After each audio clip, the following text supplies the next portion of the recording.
What if I told you that relationship success isn't about grand gestures or expensive dates, but about specific, science-backed behaviors you can start today? I'm Felicia Kashivaroff, and today on The Art and Science of Tending, I'm sharing 5 research-backed relationship facts that could transform your love life. These aren't just theories, they're based on decades of relationship science. In fact, number 3 completely changed how I coach successful couples. Before we dive in, I want to acknowledge that it's been a little while since my last video. I've been working behind the scenes to bring you even more valuable, research-backed content that can truly transform your relationships. As a relationship coach for high-achieving couples, I believe in blending the art of connection with the science of relationship research. That's what the art and science of tending is all about. We're here to help ambitious couples build extraordinary relationships through evidence-based strategies and practical coaching techniques. Now, let's get started with those relationship facts. And what better time to return than Valentine's Day? While others might be focusing on chocolates and flowers, I'm here to give you something much more valuable: research-backed strategies that can strengthen your relationship all year long. Let's start with a fact that might surprise you. Our first fact comes from groundbreaking research by Dr. John Gottman.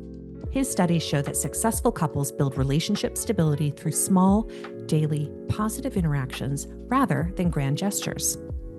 Let's break this down with what I see in my coaching practice. Many high-achieving couples think that they need elaborate date nights or expensive vacations to stay connected. But research shows that it's actually the small daily moments that matter most. The study by Driver and Gottman found that couples who regularly engage in small positive interactions during everyday moments were significantly more likely to handle conflict well and maintain relationship satisfaction. Here are 3 research-backed ways to implement this. Number 1, brief goodbye and hello rituals. Number 2, showing interest in daily challenges. And number 3, sharing small wins. Let's dive deeper into how these micro-connection moments work in different situations. For example, for remote workers, you might send a quick text when starting and ending your workday, share a funny moment from your day during lunch, or create a virtual coffee break together. For in-person couples, you could try the 6-second hug. Research shows that the duration of your hug matters. You might share one highlight during dinner with each other or have brief check-ins together between meetings. One of my client couples, both entrepreneurs, transformed their relationship by implementing what we call micro-connection moments. Let me show you how. In this situation, one partner works outside of the home and the other works from home with their 2 small children. Evenings were challenging, with both partners exhausted and overwhelmed from the demands of the day. Together, we created a plan where the partner coming home immediately connects physically with the partner at home with a kiss and appreciation for everything they've done, caring for the children and trying their best to do their work. The outside partner then takes 15 minutes of decompression time to shower, while they literally and figuratively wash away the stress of the day.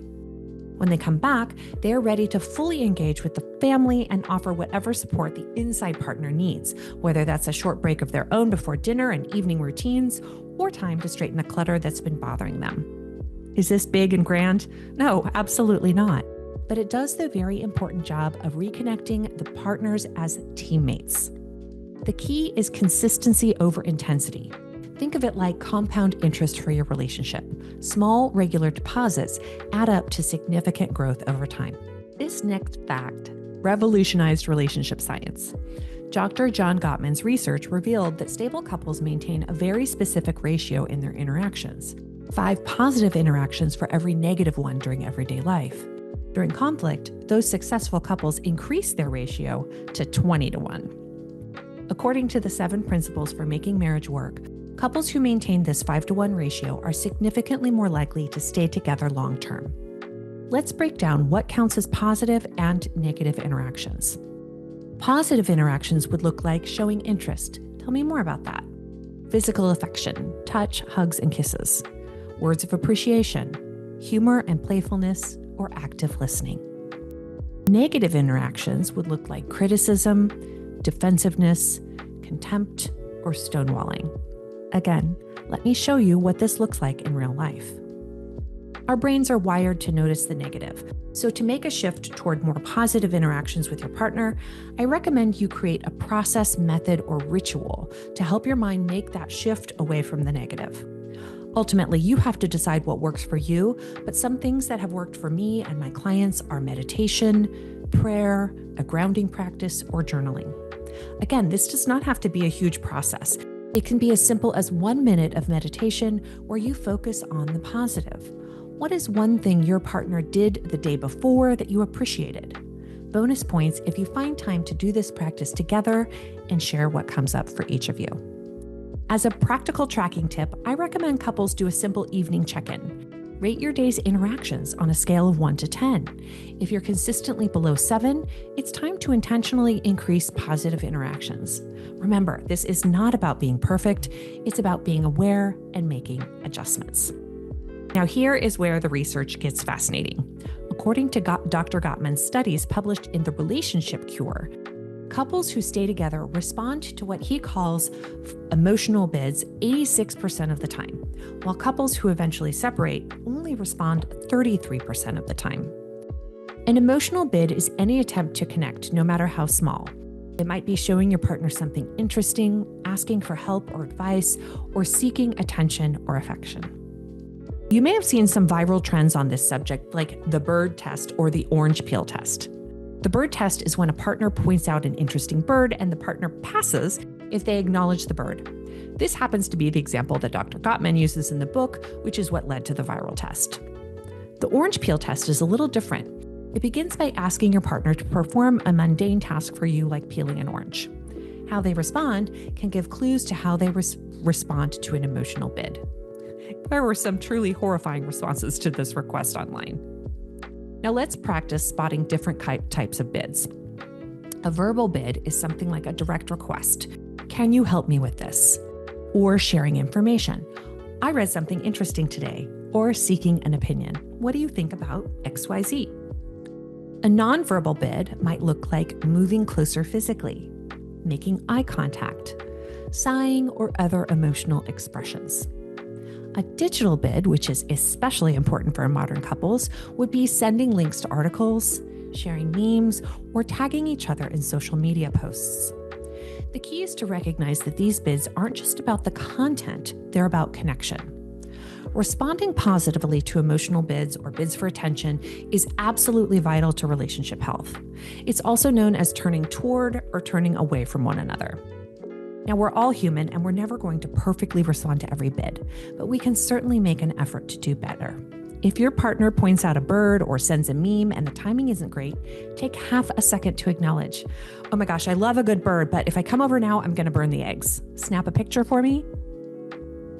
All right, on to the fourth fact, which comes from research by Dr. Raymond Knee, published in the Journal of Personality and Social Psychology. Couples who believe relationship skills can be developed, what psychologists call a growth mindset, show significantly higher relationship satisfaction and better conflict resolution.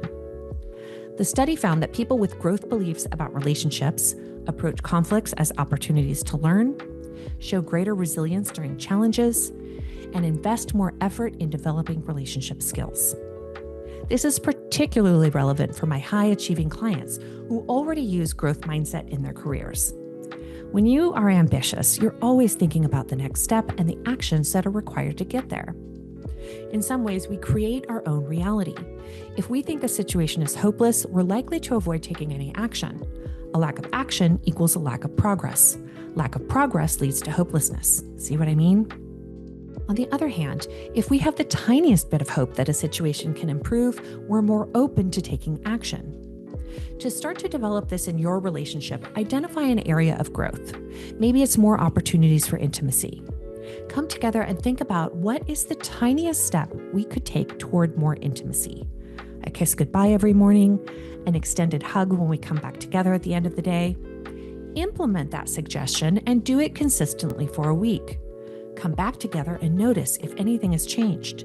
If yes, yay! What's the next tiny step you can take together? If no, try something new. Our final fact comes from research by Dr. Sara Algoe and colleagues, published in Personal Relationships. Their study found that partners who regularly express specific gratitude report significantly higher relationship satisfaction and commitment. Here's what's fascinating. It's not just about saying thank you. The research shows that specific, detailed expressions of gratitude have the strongest impact. Let me teach you a 3-part gratitude formula based on this research. Number 1, name the specific action. Number 2, acknowledge the effort. And number 3, share the impact. For example, thank you for making my favorite comfort meal tonight. I know it required an extra effort to get to the store for all of the ingredients and to leave work on time at the end of the month. It made me feel so loved when I walked in the door and smelled that delicious meal. You heard me share how difficult this day was going to be for me, and you took action to show me how much you care. Can you see how much more powerful that is than thank you? Now, you have 5 research-backed facts you can use to transform your relationship. Remember, small daily interactions matter more than grand gestures. Maintain a 5-to-1 positive to negative ratio. Respond to emotional bids 86% of the time or more. Adopt a growth mindset about relationship skills, and express specific gratitude regularly. Choose one of these facts to focus on this week. Comment below which one you're starting with. I read every comment and I love hearing your insights. Don't forget to subscribe for more evidence-based relationship tips every Wednesday. Next week, we're diving into marriage success secrets. Hit that notification bell so you don't miss it.